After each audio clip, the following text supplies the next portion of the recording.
In this video, we will learn how to solve direct proportion questions using equation. And this will be the objective for this video. You will learn how to solve direct proportion questions using equation, and the key for solving those questions is knowing the equation y is equals to kx, because you need to remember y divided by x will always give you a constant. And this constant is the gradient of the y is equals to kx graph, direct proportion graph. For two quantities, they will be direct proportion when you divide the corresponding y value with the corresponding x value. And this type of question is really very straightforward. There's no other way of solving this type of question.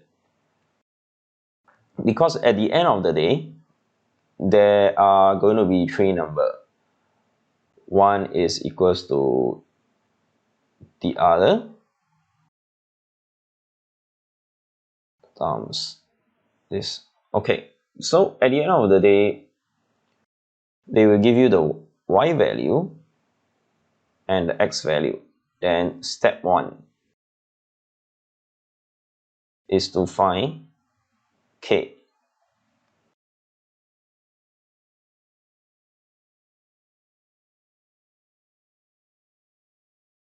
So you find k down here. Now, after you find k, you have to step 2.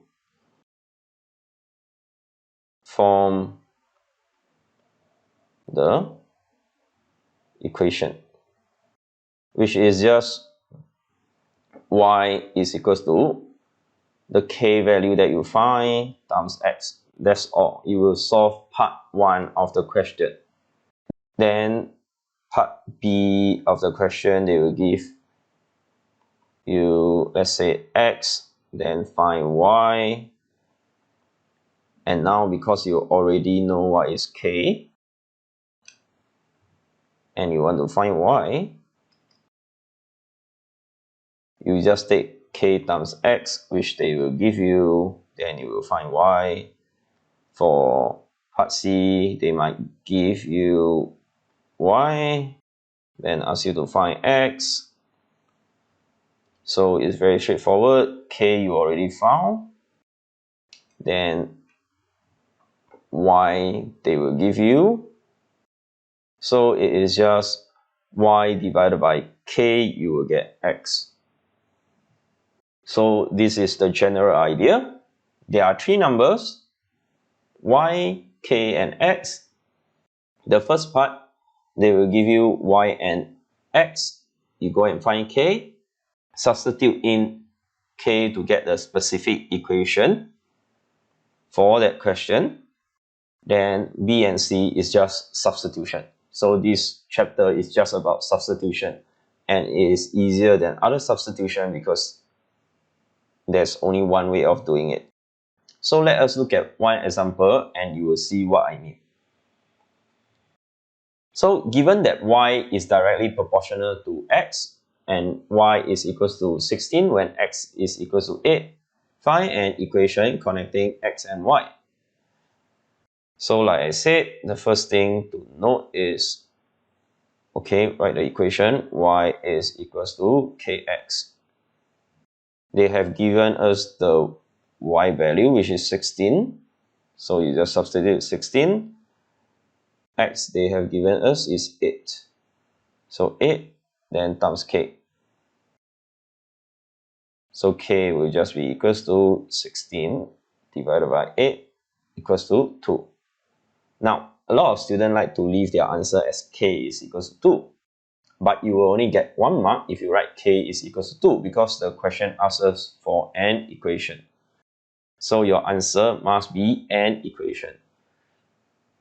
So what do? Y is equals to k. I have found that is 2. So it will be 2x. And this will be my answer for part A. Y is equals to 2x. That's all. Part B. find the value of y when x is equals to 2. So very simple, because y is equals to 2x, this is the equation that they are connected by. Y is equals to 2 times the x value, I just substitute in 2, and I will get y is equals to 4. And this will be my answer. Lastly, find the value of x when y is equals to 100. Again, the equation is y is equals to 2x, y is equals to 100, then 2x. So I move the 2 over to the other side. It will be equals to x. X will be equals to 50. And that's all. Very simple. Like I said, the first part, you just find the k and make the equation. B and C, it is just substituting the x and the y value into the equation.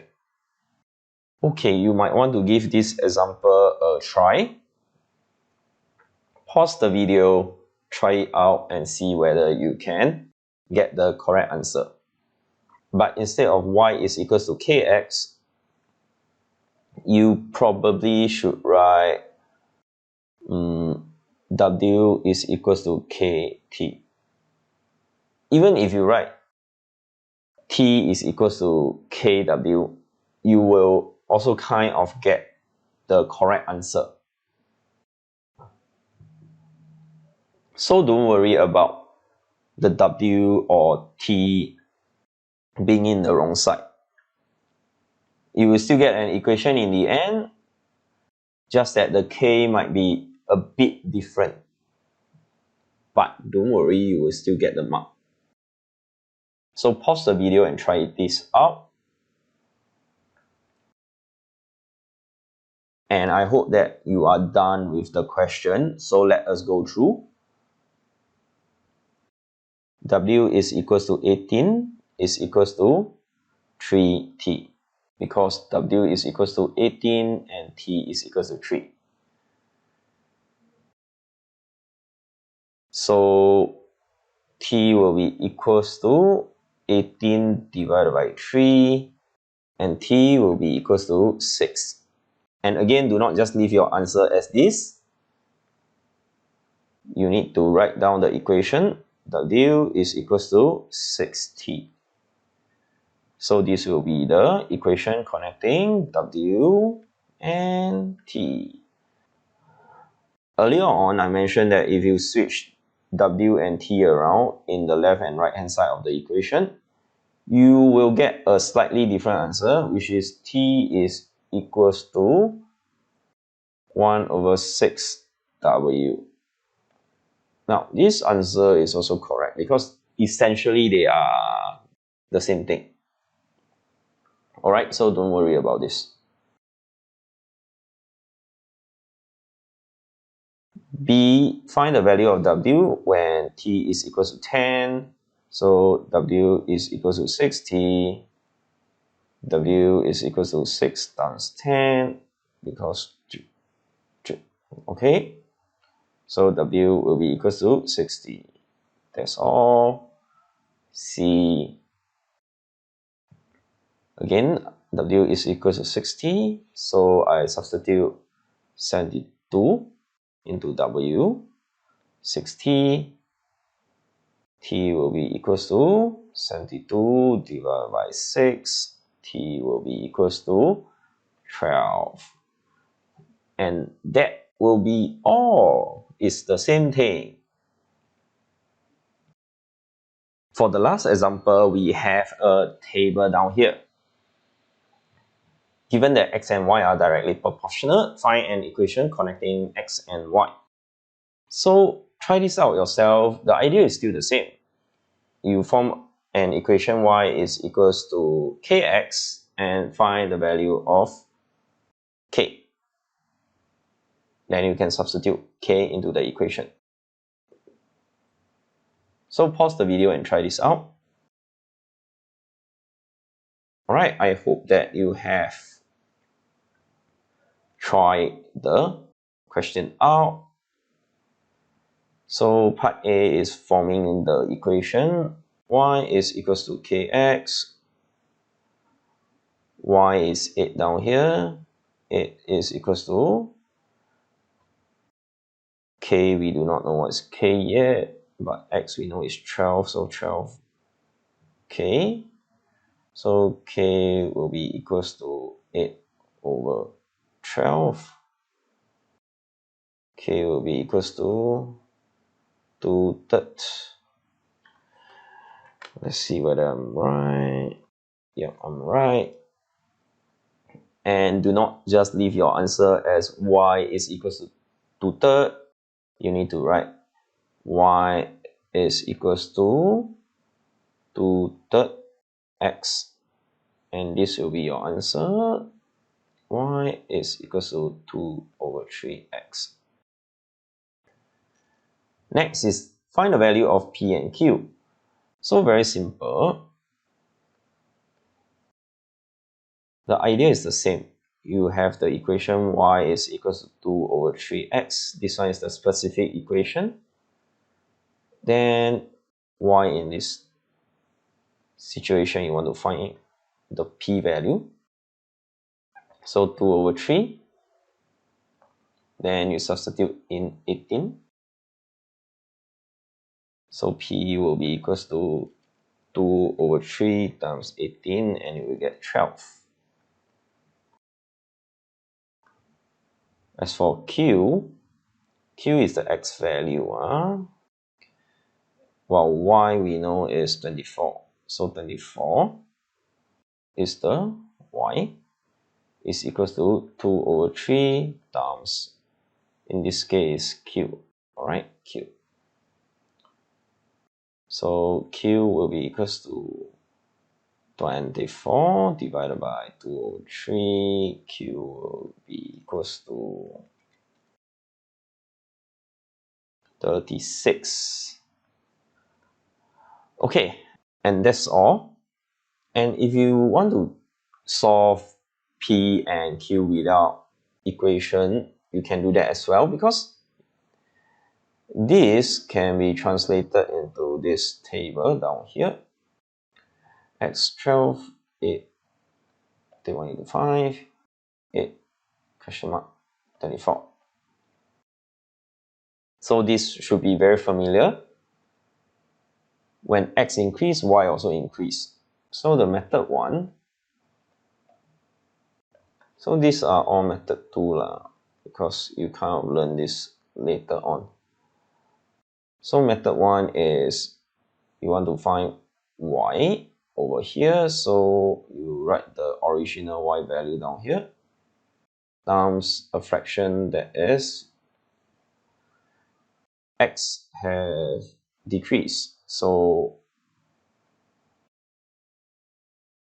x have increased because it's 18. So you multiply by a fraction that is more than 1. So we have 18 over 12, and you will get 12 down here. Then if you want to find the x value, alright, you put in the original value, which is 12, this 12 down here, times, because y have increased already, so x should also increase, so you write a fraction that is more than 1. So 12 times 24 over 8, you will get 36. So you will also get the same answer without using the equation. But this is only applicable to this sort of simple equation where x and y are directly proportionate. What if they are not directly proportionate? You will learn in the next video.